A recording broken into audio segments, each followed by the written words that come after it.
नमस्कार दोस्तों, आत्मबोध में आपका स्वागत है। एक महान रहस्य प्रकट होता है। नीचे दिया गया वाक्य समूह न्यू टेस्टामेंट में वर्णित गॉस्पेल ऑफ मैथ्यू से लिया गया है और बहुत से लोग सदियों से इसे गलत समझते आए, जिस वजह से यह उन्हें बहुत दुविधापूर्ण तथा अबूझ लगता है। जिसके भी पास है उसे अधिक दिया जाएगा और वह समृद्ध होगा। जिसके पास नहीं है उसके पास जो है वह भी सब उससे ले लिया जाएगा। आपको मानना होगा कि जब आप इन वाक्यों को पढ़ते हैं तो ये अन्यायपूर्ण लगते। यह एक तरह से ऐसा कहने जैसा लगता है कि अमीर लोग ज्यादा अमीर बनेंगे और गरीब लोग ज्यादा गरीब। लेकिन इस वाक्य समूह में एक पहेली है, एक रहस्य है। जब आप इसे सुलझा लेते हैं और इसका सही अर्थ जान लेते हैं तो आपके सामने एक नया संसार खुलने लगेगा।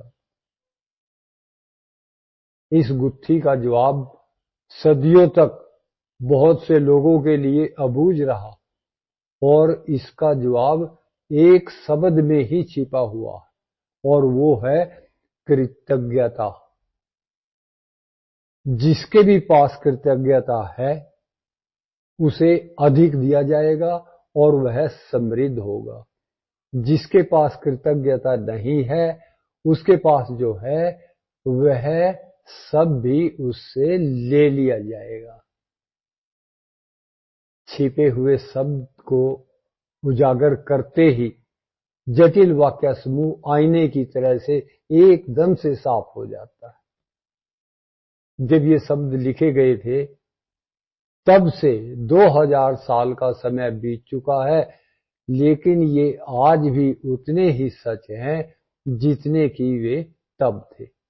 दुर्भाग्य से यदि आप कृतज्ञ होने का समय नहीं निकाल पाते हैं तो आपको कभी अधिक नहीं मिलेगा और आपके पास जो है उसे भी आप खो देंगे।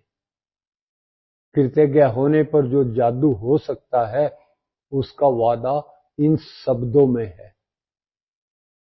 यदि आप कृतज्ञ हैं तो आपको अधिक दिया जाएगा और आप समृद्ध होंगे। कुरान में भी कृतज्ञता का वादा इतनी ही प्रबलता से किया गया है। और याद रखो, जब खुदा ने घोषणा की थी यदि तुम कृतज्ञ हो तो मैं तुम्हें ज्यादा दूंगा, लेकिन यदि तुम कृतघ्न हो तो मेरा दंड सचमुच गंभीर होगा।